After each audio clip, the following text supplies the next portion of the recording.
Smart school ये मेरा school है। अस्सलाम वालेकुम स्टूडेंट्स, आज का हमारा टॉपिक है ब्रेकिंग एंड स्किडिंग। अब ब्रेकिंग एंड स्किडिंग, इसमें पहले तो हम इसका लफ्ज़ का मतलब जानते हैं कि क्या होता है। ब्रेकिंग का मतलब है जब गाड़ी को चलते हुए ब्रेक लगाई जाती है, रोका जाता है, उसकी स्पीड को ज़ीरो पे लाया जाता है, तो उस चीज़ को हम कहते हैं कि ब्रेक लगा दी है। और स्किडिंग क्या होती है?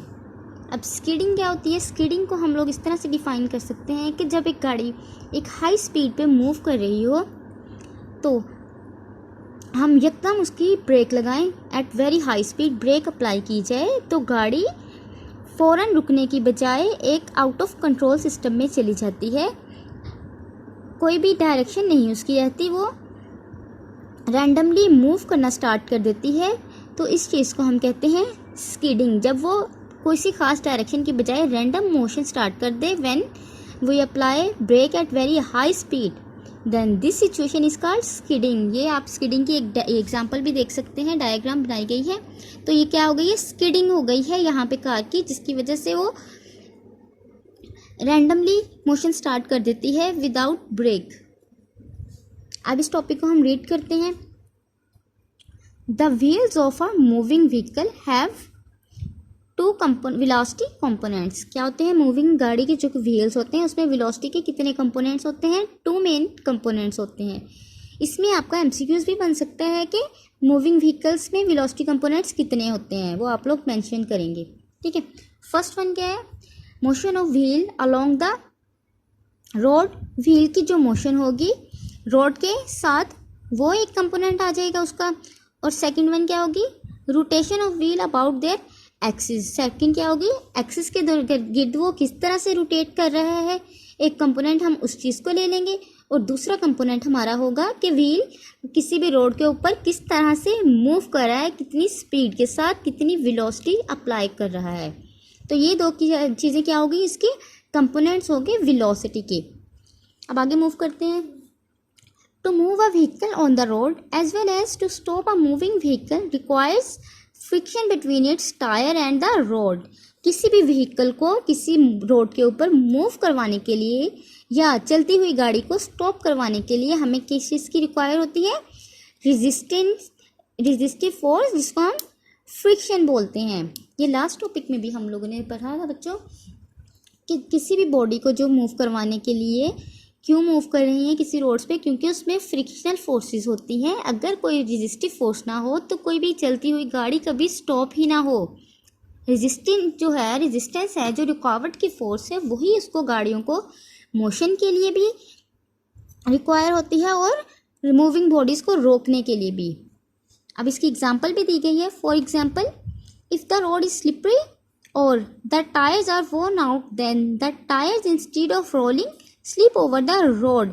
अगर किसी रोड के ऊपर पानी हो या बारिश की वजह से जब रोड्स गीले हो जाते हैं तो गाड़ियाँ चलाना मुश्किल हो जाती हैं, या अगर टायर्स टॉर्न आउट हो जाएं, फट जाएं, ख़राब हो जाएं, तो उसकी वजह से भी गाड़ी को रोड के ऊपर चलाना मुश्किल हो जाता है और वो स्लिप होना शुरू कर देती हैं। The vehicles will not move if the wheel start slipping at the same point on the slippery road. Vehicles move नहीं कर सकेंगी अगर स्लिपरी रोड के सेम पॉइंट पे स्लिपिंग फोर्स अप्लाई होना शुरू हो जाए।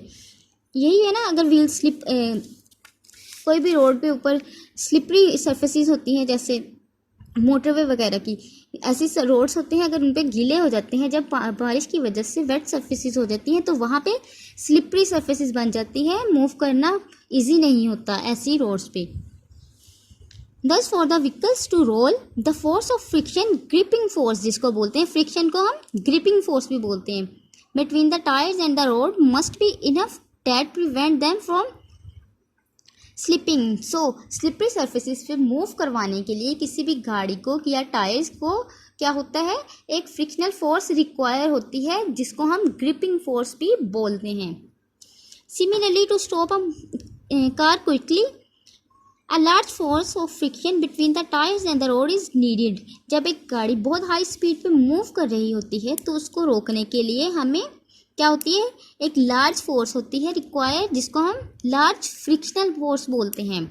जब कोई गाड़ी हाई स्पीड पे मूव कर रही होती है तो उसको रोकने के लिए हमें फ्रिक्शनल फोर्स भी ज़्यादा रिक्वायर होती है, but there is a limit to this force of friction that tires can provide. If the brakes are applied too strongly, the wheels of the car will lock up, stop running, turning, and the car will skid due to its large momentum. यही चीज़ जो मैंने आप लोगों को topic के start में बता दी कि क्या होता है जब एक हाई स्पीड पे मूविंग गाड़ी को रोकने के लिए एकदम बहुत ज़्यादा ब्रेकिंग फोर्स अप्लाई कर दी जाती है, तो उसके व्हील्स मूव करना, टर्न करना स्टॉप कर देते हैं, जिसकी वजह से गाड़ी स्किड कर जाती है, स्लिप हो जाती है और वो रैंडमली मोशन स्टार्ट कर देती है विदाउट स्टॉप। और ये होता क्यों है? मोमेंटम की वजह से, क्योंकि उसका मोमेंटम बहुत ज़्यादा हो जाता है जो कंट्रोल करना मुश्किल हो जाता है। It will lose its directional control, कोई भी उसकी ख़ास डायरेक्शन नहीं होती। डैट में रिजल्ट इन एन एक्सीडेंट, जिसकी वजह से एक्सीडेंट का खतरा ज़्यादा होता है। ठीक है, क्या होता है कि जब हम हाई फ्रिक्शन फोर्स अप्लाई करते हैं तो उसके रोड्स व्हील्स जो होते हैं वो लॉक हो जाते हैं, मोशन उसकी रुक जाती है, जिसकी वजह से कोई एक्सीडेंट का खतरा हो जाता है। In order to reduce the chance of skidding, it is advised not to apply brakes too hardly that lock up their rolling motion, especially at high speeds. अब इस स्किडिंग को रोकने के लिए क्या कर सकते हैं? ये कर सकते हैं कि हाई स्पीड पे हार्डली ब्रेक्स को अप्लाई ना किया जाए, उसकी स्पीड को स्लोली कम किया जाए, देन ब्रेक अप्लाई की जाए। ठीक है, moreover it is unsafe to drive a vehicle with worn out tyres. और इसके अलावा हम ये कर सकते हैं कि ख़राब टायर्स के साथ हम ड्राइव करने को अवॉइड करें। ठीक है, आई होप आप लोगों को इस टॉपिक की समझ आ जाए हो कि ब्रेकिंग और स्किडिंग होती क्या है।